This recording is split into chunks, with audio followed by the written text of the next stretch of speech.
Indonesia, mitos menjadi sebuah bagian yang tidak terpisahkan dari kehidupan bermasyarakat. Mitos biasanya sangat dipercaya karena diturunkan oleh orang tua kita secara terus-menerus hingga terdengar seperti hal yang benar. Tidak jarang, mitos-mitos yang ada membuat kita ketakutan dan menjadi fobia terhadap sesuatu. Tidak terkecuali mitos mengenai ular. Banyak orang merasa jijik, takut, dan bahkan menjadi fobia terhadap ular karena mitos yang berkembang di masyarakat.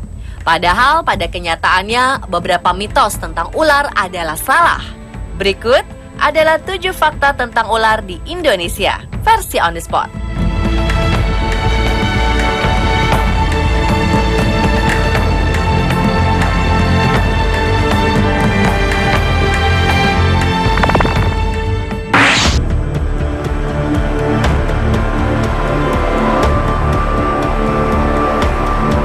Jika kita lihat, ular memiliki kulit yang nampak mengkilap, sehingga orang-orang menyangka bahwa ular memiliki kulit yang licin dan berlendir. Ular dilapisi oleh kulit yang kuat dan lentur. Namun tidak seperti manusia, kulit ular tidak memiliki kelenjar keringat, sehingga ular tidak akan membuat dirinya basah dengan keringat. Sedangkan lendir biasanya dihasilkan oleh kelenjar mukus yang terdapat di bawah kulit, terutama pada hewan-hewan moluska. Hewan moluska memiliki kelenjar mukus hampir di sebagian besar tubuhnya, sehingga mereka dapat mengeluarkan lendir yang cukup banyak. Namun berbeda dengan ular, ular tidak memiliki kelenjar mukus di sebagian besar tubuhnya seperti hewan moluska. Jadi ular tidak dapat mengeluarkan lendir dari tubuhnya. Mitos yang menyatakan ular berlendir sudah pasti salah.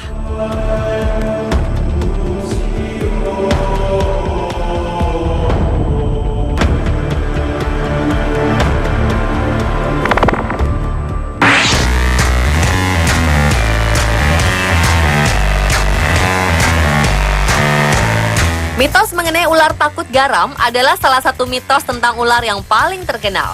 Banyak para petualang atau pendaki menaburkan garam pada saat berkemah agar terhindar dari ular. Sebagian besar masyarakat juga biasa menaburkan garam di sekeliling rumah mereka untuk mengusir ular. Menurut studi yang dilakukan oleh sebuah lembaga studi ular Indonesia, Yayasan Siox, ular sama sekali tidak takut garam. Siox menguji dengan menggunakan beberapa jenis ular yang ada di Indonesia. Mereka menaburkan garam di sekitar ular-ular tersebut dengan jenis garam dan kadar yang berbeda-beda.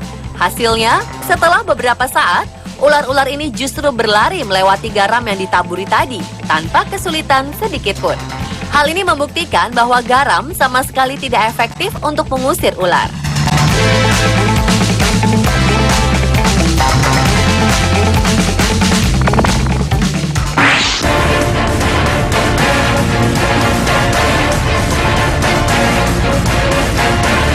Bisa pada ular dihasilkan oleh kelenjar bisa yang berada di dalam kepala ular. Kelenjar bisa adalah kelenjar saliva atau kelenjar ludah yang termodifikasi. Kelenjar ini kemudian berkembang menjadi sebuah organ yang bisa dipergunakan untuk bertahan hidup. Pada beberapa ular bisa dapat menyebabkan kerusakan yang fatal pada organ tubuh manusia, bahkan bisa menyebabkan kematian. Ada mitos yang menganggap bahwa semua ular itu berbisa dan jika tergigit akan menyebabkan kematian. Faktanya dari sekitar 500 jenis ular yang diperkirakan hidup di Indonesia, hanya kurang dari 50 jenis saja yang berbisa tinggi dan dapat menyebabkan kematian. Dengan fakta tambahan bahwa sebagian besar ular berbisa tinggi ini berhabitat di laut. Artinya dari semua jenis ular yang hidup di Indonesia, hanya sekitar 10% yang membahayakan bagi manusia.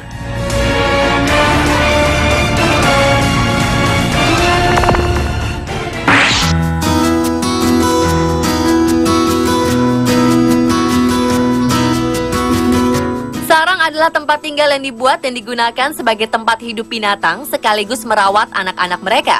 Sarang untuk beberapa hewan dapat berupa sebuah lubang. Banyak orang percaya bahwa ular selalu memiliki sarang sendiri.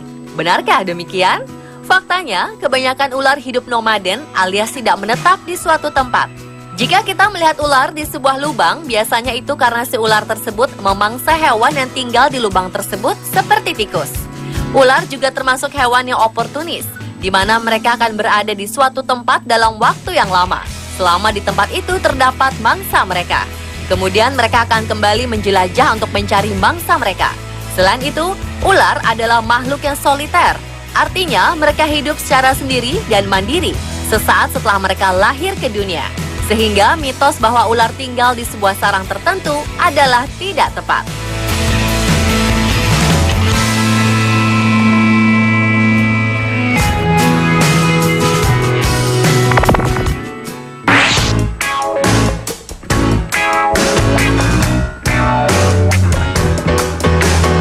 Warna tubuh pada ular sangat beraneka ragam, dari yang cerah hingga yang gelap. Warna tubuh pada ular sangat bergantung pada habitat atau lingkungan mereka tinggal. Misalnya, sebagian besar ular berhabitat arboreal atau tinggal di pepohonan. Rata-rata tubuhnya berwarna kehijauan menyerupai warna dedaunan. Hal ini akan memudahkan ular untuk melakukan proses penyamaran. Pada ular dan kebanyakan binatang lainnya, warna cerah biasanya digunakan untuk mimikri atau penyamaran. Mimikri ini berfungsi untuk menghindari serangan predator yang akan memangsanya. Selain itu, mimikri biasanya juga digunakan untuk memancing mangsa agar tertarik dan mendekat sehingga mudah untuk dimangsa. Dan pada ular, tidak semua ular berwarna cerah pasti berbisa.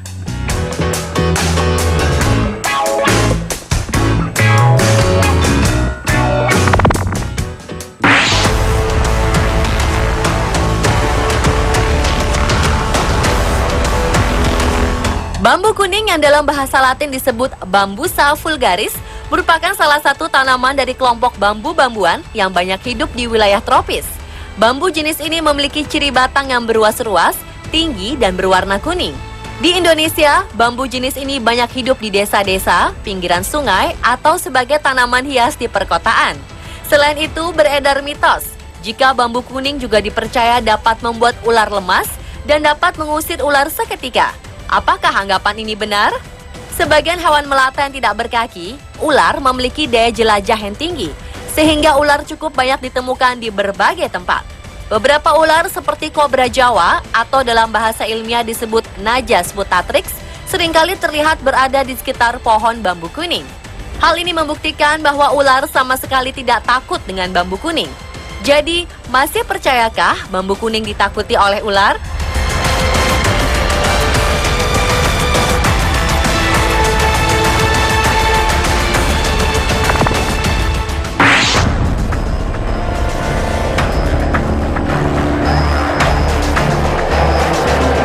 Beberapa jenis ular seperti sanca batik atau Python reticulatus dapat tumbuh dan berkembang hingga ukuran yang sangat besar. Berdasarkan penemuan terakhir di Sumatera beberapa tahun lalu, ular jenis ini dapat mencapai ukuran hampir 15 meter dengan berat mencapai 447 kg. Dengan kemampuan tumbuh dan berkembang yang sangat luar biasa ini, timbullah mitos bahwa ular besar ini juga memangsa manusia untuk bertahan hidup. Namun sebagai bagian dari rantai makanan utama dalam sebuah ekosistem, ular memiliki mangsa dan pemangsanya sendiri. Mangsa utama ular besar ini adalah mamalia dan roden atau bangsa tikus. Sedangkan manusia bukanlah mangsa utama bagi ular besar ini.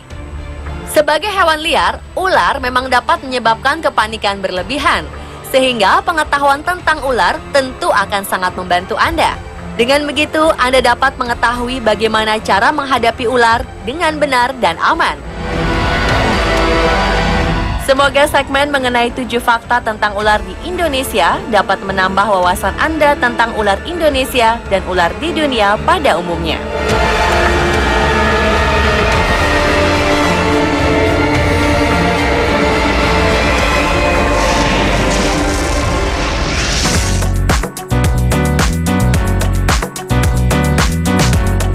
Berbagai benda-benda yang dahulunya dianggap sepele, secara tak terduga menjadi benda berharga fantastis, seperti tali gantung Saddam Hussein yang ditawar 90 miliar rupiah.